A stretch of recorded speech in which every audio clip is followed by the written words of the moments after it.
Well, next, I'm honored to have a good friend and an amazing freedom fighter, John Cotton Richmond, recently passed Ambassador to the State Department for the Trafficking in Persons Office. He's done incredible work for many years on this issue. He also founded the Human Trafficking Institute, which trained law enforcement officers and departments around the world and using a trauma-based approach to survivors, which is very unique at the time. And he's been innovative in that. And for those that don't know, the Trafficking in Persons Office grades each country each year on what they're doing. And if they fall below a certain grade 2 years in a row, they lose State Department funding. So John, you've worked across party lines. You've worked with so many people on this issue and just done an incredible job. And John and I actually met on January 11th up in DC to kind of see how things were going and to see who's going to be coming in the current administration, how we could work with them, because Rotary obviously is non-political. We work with both sides of the aisle. But he was very encouraged to say that no matter who the president's been, they've appointed an ambassador that's done incredible work on this issue. And so I just look forward to work with you in the future. And thank you for being such a great partner of Rotary and being such an amazing freedom fighter for the world. Thank you, John. Well, it's great to be with you. Thanks to you, Dave, and for Rotary hosting this summit.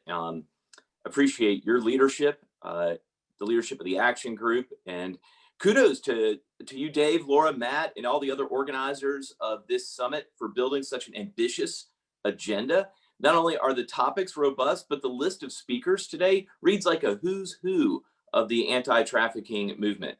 And I wish we could all be together in person in the same room to enjoy not just the official remarks, but also all those informal conversations where I learned so much, and they naturally arise in such settings. I can share that having just stepped down as ambassador for Trafficking in Persons, I'd like to focus my thoughts this morning on just three ideas, three broader trends that I see impacting the movement. One's measuring impact, another is supply chains, and the third is just sustaining hope. And there's going to be some time for some Q&A at the end of my remarks. When it comes to measuring impact, let me start with this idea. Traffickers are not confused about how they measure success. They have crystal clear clarity about their goal. You know, the anti-trafficking movement began as a passionate response to an emotionally devastating crime. But I fear that some of our anti-trafficking work in actuality is just busyness masquerading as progress. And I think it's time that we add to our passion and emotion a rigorous, focused, and strategic approach. And that doesn't mean that all the hard work of the last 20 years has been ineffective. Indeed, I think the opposite. I believe that measuring impact will validate much of the movement's work and help us tell a story of success. Simply, we value what we measure and we measure what we value. And we must measure impact to argue for scaling and expanding the anti-trafficking movement. Most of the current measurements in this space focus on what we're doing. They focus on measuring our activities. So shelters measure the number of survivors that have stayed there, the number of nights each survivor stayed. If the intervention involves training law enforcement, they may measure the number of police trained or hours of training. Some might have a pre-test or a post-test to determine if people have learned things. Hotlines can measure the number of calls, the types of calls, or the complaints, or even geographic patterns. Awareness campaigns can measure the number of posters, number of billboards, or public service announcements. They might also try to estimate the number of people exposed to the content. And governments also try to measure what they're doing, and this can include investigations, prosecutions, convictions, and sentences. These are basic criminal justice metrics that can be compared year to year. And all these attempts to measure what we're doing are important. And we need to do more of this. We need to continually improve our ability to measure our activities. But in addition to measuring activities, we need to be able to answer the big question, which is, do these activities actually have an impact? If the big idea is to combat human trafficking and bring an end to modern slavery, then the big question should be, are we making progress towards that goal? Are our anti-trafficking interventions making a difference? And to be clear, I'm not being critical of our good work. Honestly, it's because of the early work in this movement that we have the information necessary to pivot to a more rigorous approach over the next 20 years. We indeed stand humbly on the shoulders of colleagues who have done excellent work for years. One of the things I'm incredibly proud of at the State Department was the big investments we've made over the last several years into measuring impact. One example is the Prevalence Reduction Innovation Forum, where we shifted away from global or national prevalence estimates and realized that if we're going to have effective prevalence estimates to measure against, they need to be geographically restricted and industry specific. That is, instead of asking the question, how many human trafficking victims are in Kenya, ask the question, how many domestic workers are forced to work in Metro Nairobi? We know that the survey instrument that would measure the number of men forced to work in an agricultural field wouldn't catch the boys forced to engage in commercial sex in an urban setting. We need different statistical collection devices. We need different methodologies. And we want to figure out which ones work and which ones don't. To do this, we created a common statistical definition and funded almost 30 prevalence studies in different sectors. They're focused not just on the vulnerabilities to trafficking, but actually cases of trafficking. And there's going to be a meta-analysis comparing the methodologies. All the studies have to be published with their data available. We know that some are going to be more effective than others, and that's how we learn. That's how we'll come up with better ways to measure prevalence. And that's just one ruler. The reality is we need different rulers for different types of work that are done. Prevalence is just one. It's not the only ruler. But I do think if we're going to be effective going forward, we're going to have to get serious about measuring impact. You know, proof of this common challenge was referred to by Matt earlier. You know, if we have 24.9 million men, women, boys, and girls who traffickers are forcing to work in industry or engage in commercial sex act, that's a huge number. You know, last year in the 2020 TIP report, we reported that governments around the world identified 118,000 human trafficking victims. That's more than ever before by a significant margin. At the same time, when you compare that to the 24.9 million number, you come up with the fact that we are identifying less than half of 1% of the victims on the planet. We have a long way to go. There is a lot of work left to be done, because we have to be serious about the fact that 99.96% of victims are still trapped by their traffickers. They're not getting the protections of law, they're not getting the services that they need, and their traffickers continue to operate with impunity. So there's a lot of work to be done. And if we are going to argue for big investments in this space, then we have to lead with impact.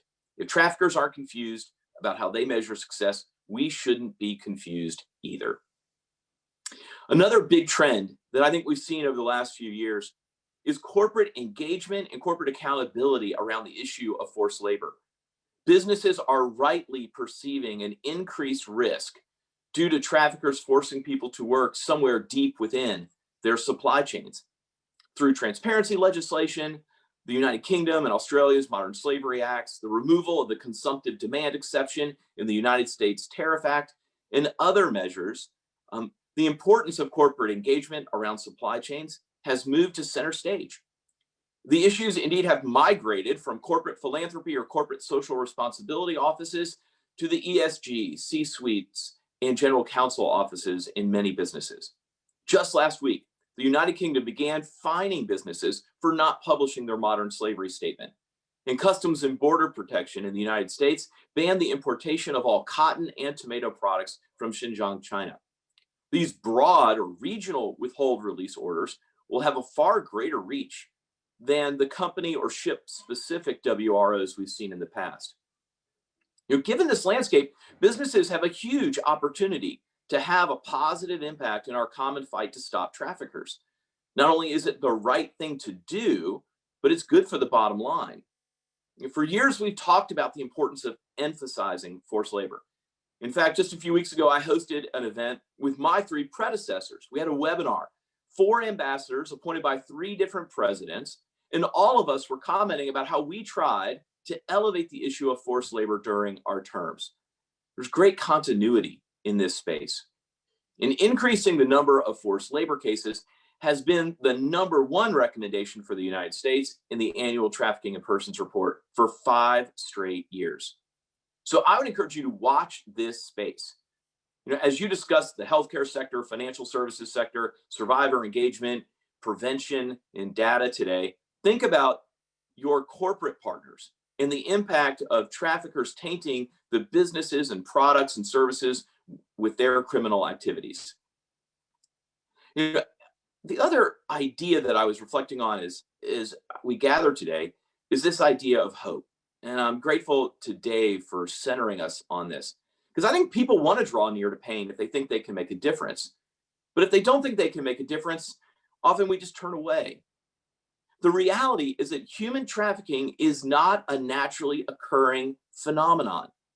It isn't the inevitable result of bad systems or the existence of vulnerabilities.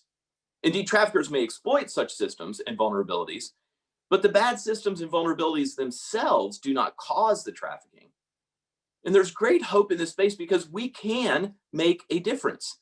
We are not relegated to merely mitigating the traumatic effects of trafficking.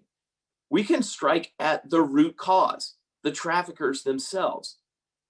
Or as one of my favorite writers, Dietrich Bonhoeffer, wrote, he said, quote, "We are not simply to bandage up the wounds of victims beneath the wheels of injustice. We are to drive a spoke into the wheel itself."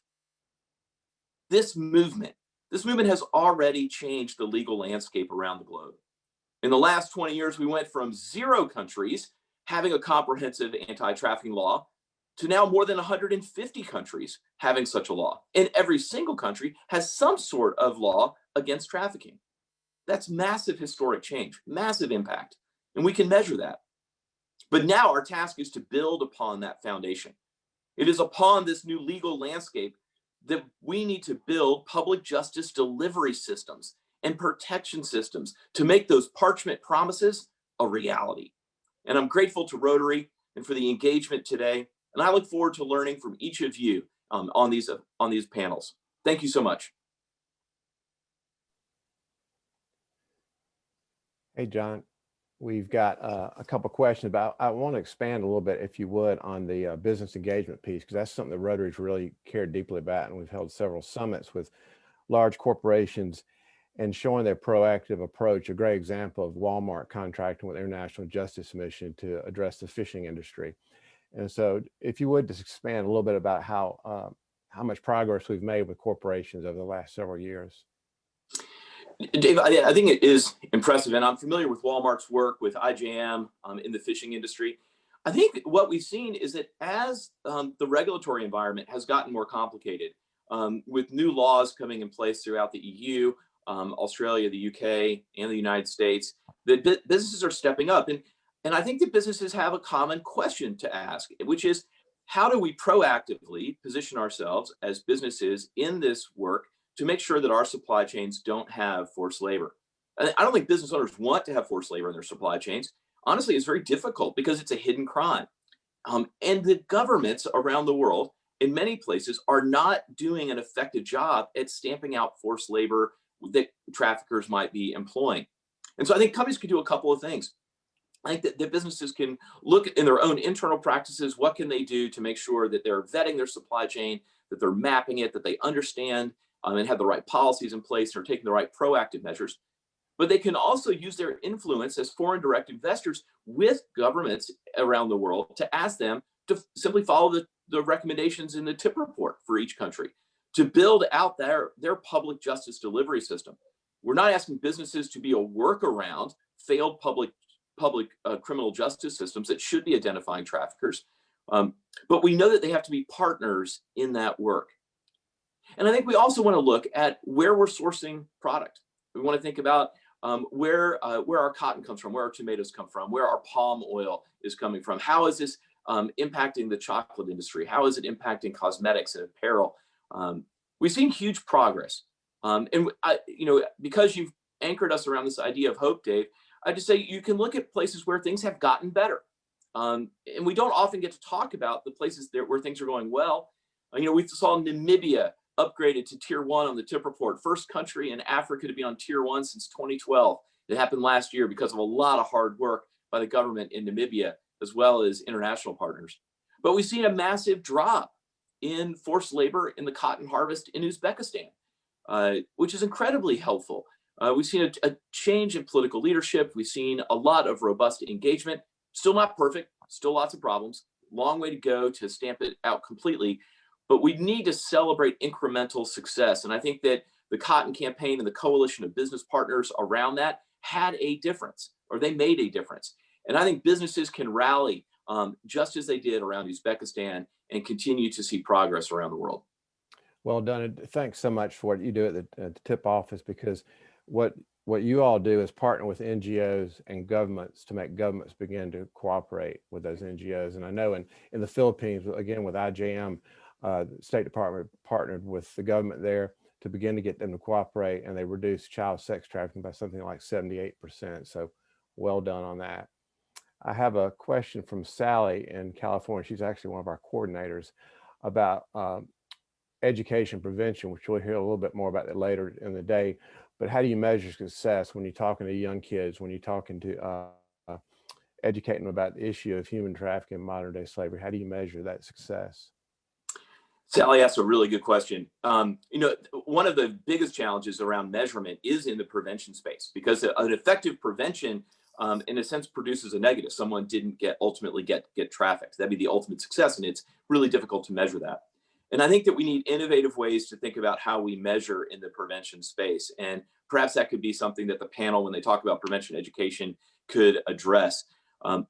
There are some things I think could be contenders, or could be at least considered as you're having that discussion about building a ruler in the prevention sector. One could be, are we not just raising up people who are aware of the indicators of trafficking, but are we calling upon particularly young people in terms of prevention education to take up careers in this space? Are we seeing people motivated to become FBI agents, prosecutors, trauma-informed counselors, forensic accountants, coders who can work online and find the things on the deep or the dark web? I think there's ways to engage young people, particularly around the issues of trafficking, so that we can see them take up roles in corporate America, where they're engaging in business, but doing it in a way that makes sure that forced labor is not impacting their products and services. I think there's also a way that we can expand the basic knowledge, that we're not just educating about a sort of a cartoonish scoundrel in a trench coat and a menacing hat, or a guy in a white panel van that's baiting kids with candy, but talking about how traffickers actually operate. Being aware that in the United States, perhaps a third of the identified cases are family-directed trafficking, where the traffickers are actually family members to the victims that they're exploiting. Where we understand that there are different expressions of trafficking, where it's not just sex trafficking, but it also includes forced labor in different sectors. And we could perhaps measure how robust our prevention education is, just both primary, secondary, and tertiary levels of education. Great. And to your point, I was on a panel a couple of years ago with a young lady that was with the GBI, who was actually responsible for all the undercover arrest in this Georgia Bureau of Investigation arrest in Georgia. And it turns out that she was at the same passion conference I was in 2012, but I was a volunteer. She was a young college student, and became so passionate about this issue that became her career. So that's a great point. The other thing I'll add too, just for the people on the call, obviously Rotary has 1.2 million Rotarians, so we're consumers, and so is everybody else in this call. So when it comes to forced labor, which you'll hear more about that as the day goes on, it's so important that we address that issue as well. Let me look at here, see. I've got one question from Tony about explaining the tiers and how you grade countries as it relates to the tiers.